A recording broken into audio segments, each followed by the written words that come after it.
BR9 TV Telugu news ఛానల్కి స్వాగతం సుస్వాగతం. బీజేపీ ఎంపీ రఘునందన్ రావుపై కొంతమంది కాంగ్రెస్ నాయకులు చేస్తున్న ఆరోపణలను ఘాటుగా తిప్పికొట్టిన కూర్మల నరసింహరావు ముదిరాజ్. మెదక్ పార్లమెంట్ సభ్యుడు రఘునందన్ రావును లక్ష్యంగా చేసుకుని కొంతమంది కాంగ్రెస్ నాయకులు చేస్తున్న విమర్శలను అందూరు మాజీ సర్పంచ్ కురుమల నరసింహరావు ముదిరాజ్ ఘాటుగా స్పందించారు. ఆధారాలు లేకుండా రాజకీయ లాభాల కోసం వ్యక్తిగత విమర్శలు చేయడం తగదని ఆయన ఈ సందర్భంగా పేర్కొన్నారు. ప్రజల అభివృద్ధి కోసం పనిచేస్తున్న ప్రజాప్రతినిధులపై తప్పుడు ఆరోపణలు చేయడం ప్రజాస్వామ్యానికి మంచిది కాదని, మెదక్ ప్రాంత అభివృద్ధి సంక్షేమ కార్యక్రమాల అమల్లో ఎంపీ కీలక పాత్ర పోషిస్తున్నారని ఆయన అన్నారు. ఆ అభివృద్ధిని చూసి అసూయతోనే కాంగ్రెస్ నాయకులు విమర్శలు చేస్తున్నారని చెప్పి ఆయన ఆరోపించారు. రాజకీయ ప్రజాస్వామ్యం కోసం ఉండాలే గాని వ్యక్తిగత దూషణలకు వేదిక కావద్దని ఆయన సూచించారు. ప్రజల సమస్య పరిష్కారంపై దృష్టి పెట్టకుండా అనవసర విమర్శలు చేయడం కాంగ్రెస్ నాయకులకు అలవాటైందని ఆయన విమర్శించారు. అభివృద్ధి పనులపై చర్చించేందుకు ఎప్పుడైనా సిద్ధమని, కానీ నిరాధార ఆరోపణ మాత్రం తీవ్రంగా ఖండిస్తామని ఆయన స్పష్టం చేశారు. ప్రజలు నిజము అబద్ధాన్ని గుర్తించే స్థాయిలో ఉన్నారని, ఇటువంటి రాజకీయ వ్యాఖ్యలకు తగిన సమాధానం ప్రజలు చెప్తారని ఆయన అన్నారు. ఈ కార్యక్రమంలో Jinnaram municipal vice chairman Vandeti Pratap Reddy, Jinnaram మండల బీజేపీ అధ్యక్షుడు కొత్తకాపు జగన్ రెడ్డి, కౌన్సిలర్లు కుమార్, స్వప్న, రాజేందర్ రెడ్డి మరియు నాయకులు రాజిరెడ్డి చిత్రాది యాదవ్, పల్నాడు శ్రీనివాస్ మహేష్ యాదవ్, నవీన్ ముదిరాజులు పాల్గొన్నారు. మీరు మీ పరపతిని ఉపయోగించుకొని గెలిచి చేయాల్సింది కానీ ఎంపీని బదనాం చేయడం ఏంది? మీరు ఇచ్చిన అనేక హామీలను తుంగలో దొక్కిరు కాబట్టి ప్రజలు మిమ్మల్ని ఎక్కడికక్కడ గెలవనిస్తలే.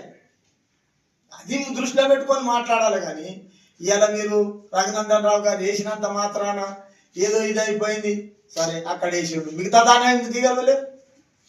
ఓటు వేయలేదు రఘునందన్ గారు. ఆయన ఓటు హక్కు, ఆయన ఎక్కడైనా వినియోగించుకుంటాడు, ఆయన హక్కు అది. ఆయన ఓటు హక్కు ఒక బీసీ బిడ్డకే వేసారు. దయచేసి మీరు బీసీలను అవమానపరిచారని అనడం అది తగదు. ఎందుకంటే ఆయన గిట ఒక బీసీ బిడ్డకే ఓటేసి బీసీ బిడ్డనే అక్కడ చైర్మన్ కూర్చోబెట్టడం జరిగింది.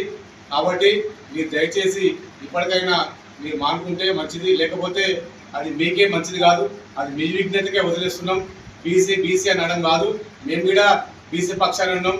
మా నరసింహరావు అన్న మరి బీసీ బిడ్డనే కదా, మరి అక్కడ బీసీ బిడ్డలు మా నరసింహరావుకు ఎందుకు పనిచేయలేదు? ప్రతాపరెడ్డిన వారి అమూల్యమైన సందేశాన్ని ఇవ్వాల్సిందిగా మనం ఇస్తాం. గౌరవనీయులైన ఎంపీ రఘునందన్ రావు గారు వాళ్ళు ఆలోచన మేరకే ఆ ఓటేసి అక్కడ ఒక పార్టీకి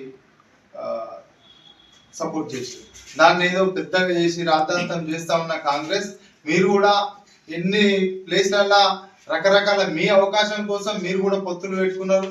ఇక్కడ వీళ్ళు కూడా ప్రతి ఒక్కరు కూడా వాళ్ళ సీట్ల కోసం రకరకాలుగా ప్రయత్నాలు చేసిరు. మీరే ఇంకా చాలా మంది బీసీలను కూడా మీ సీట్ల కోసం ఓడగొట్టిన ఘనత ఆ కాంగ్రెస్ పార్టీలో కుర్చీ లాగడం ఏదైతే ఉంటుందో మీ కాంగ్రెస్ పార్టీలు ఉంటుంది. దీన్ని చర్చ పెద్దగా చేసి దిష్టి బొమ్మలు తగలబెట్టడం, ఇంకేదో పని చేయడం సబబు కాదని చెప్పేసి మీ ద్వారా అందరికీ కూడా నేను కోరుకుంటాను.